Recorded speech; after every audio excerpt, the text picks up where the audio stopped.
What's up, everybody? I'm going to show you this Mercedes-Benz 2005 4Matic, meaning all-wheel drive. We came in on a tow truck, and the CV axle had popped all the way out, so I had to install a new one.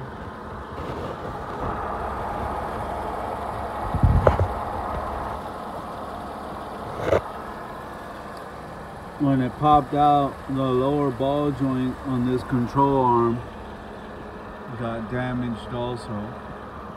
So I ended up replacing the whole entire control arm.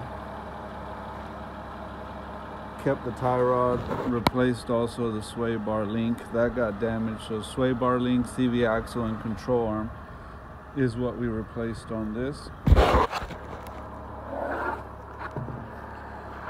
You can see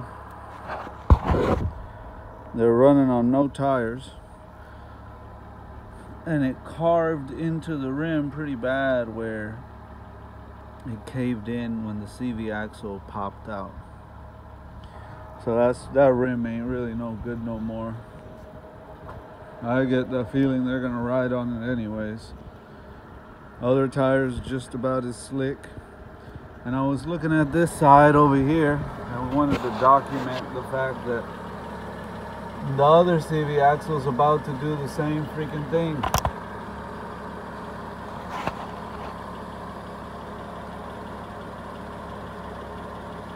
So hopefully they fix that in time before the same thing happens. Here's the control arm.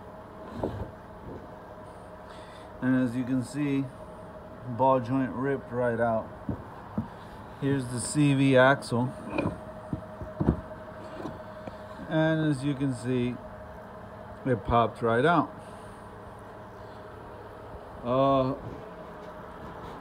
These things are not fun to replace.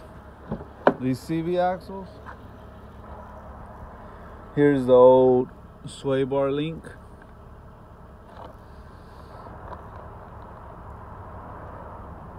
It was ripped up.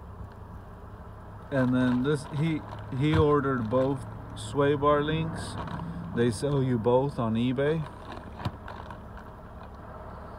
But and then this is the CV axle he ordered, installed. But I'm only getting paid to work on one side here, so I'm not installing the other sway bar link. When he brings it back to do the other axle, we'll install the other sway bar link, if he does bring it back to do the other axle. But I wanted to document just to kind of cover my butt. Obviously I'm gonna tell him, but you know, nowadays you tell people and then supposedly you never told them. So he's getting ready to be in the same situation with this CV axle. The good news is that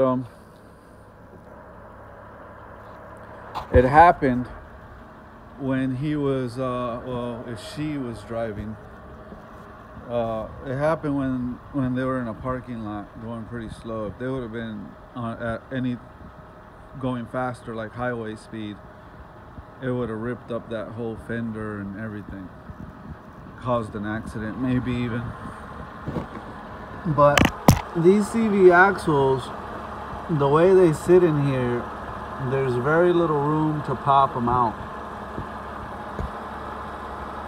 And because this one caved down and it was pivoted, it was like at an angle, I was wondering if it hurt the transmission at all.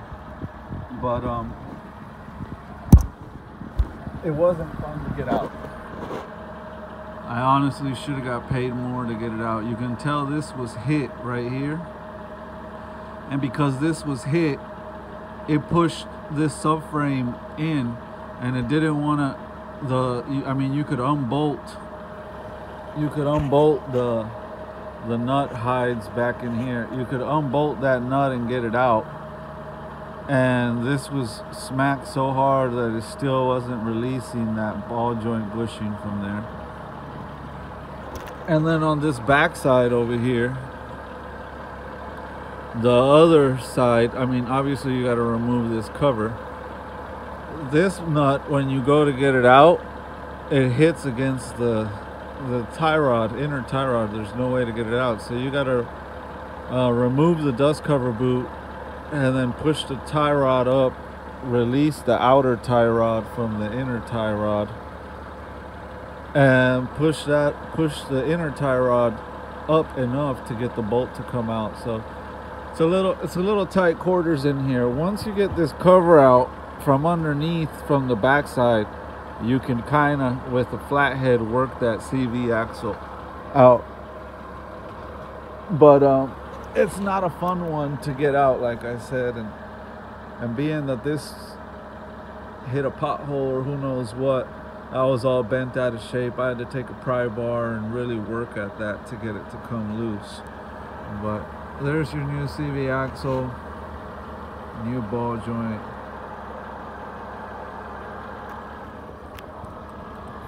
New sway bar link, tie rod installed again.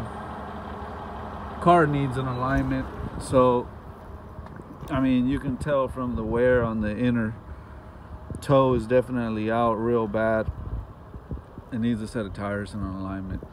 So if they're smart, what they'll do is do the other CV axle, put the other sway bar link in, get a set of tires, make this the spare rim, and get another rim, because I wouldn't trust that rim. It's structurally not as stout as it was before it was carved into. That was a pretty aggressive gash. I mean, it's pretty thick. So yeah, but whatever, you know. I would get a different rim and use that rim as a spare, or at the very least, hopefully they put a set of tires on here. Don't want to make the video too long. 2005 Mercedes-Benz CV axles. Definitely a B-level technician job, and with what they spent on the tow truck and everything, these parts had to be ordered online because they were real expensive. This CV axle was $150 at O'Reilly's Auto Parts. That lower control arm, you don't even want to know what that cost. So we ordered all this stuff online, had to wait a couple days for it to arrive, so they were without a car for a couple days, but they saved so much money by going that route versus just going into an auto parts store and paying for everything. When they can afford to do that, I say, yeah, get it in, get it out, but they were in a position where they couldn't afford it right now, so this was the best solution for them. I'm gonna put the wheel back on it. I already spun the tires in the air, made sure everything was good, make sure the CV axle was good, and I'm gonna put the tire on, put it on the ground. I really don't want to test drive this car because of the condition of the tires and that other CV axle, so I'm just gonna drop it on the ground and let them come pick it up. Anyways, thanks for watching, y'all. Hope y'all making it a great day. Deuces. Peace.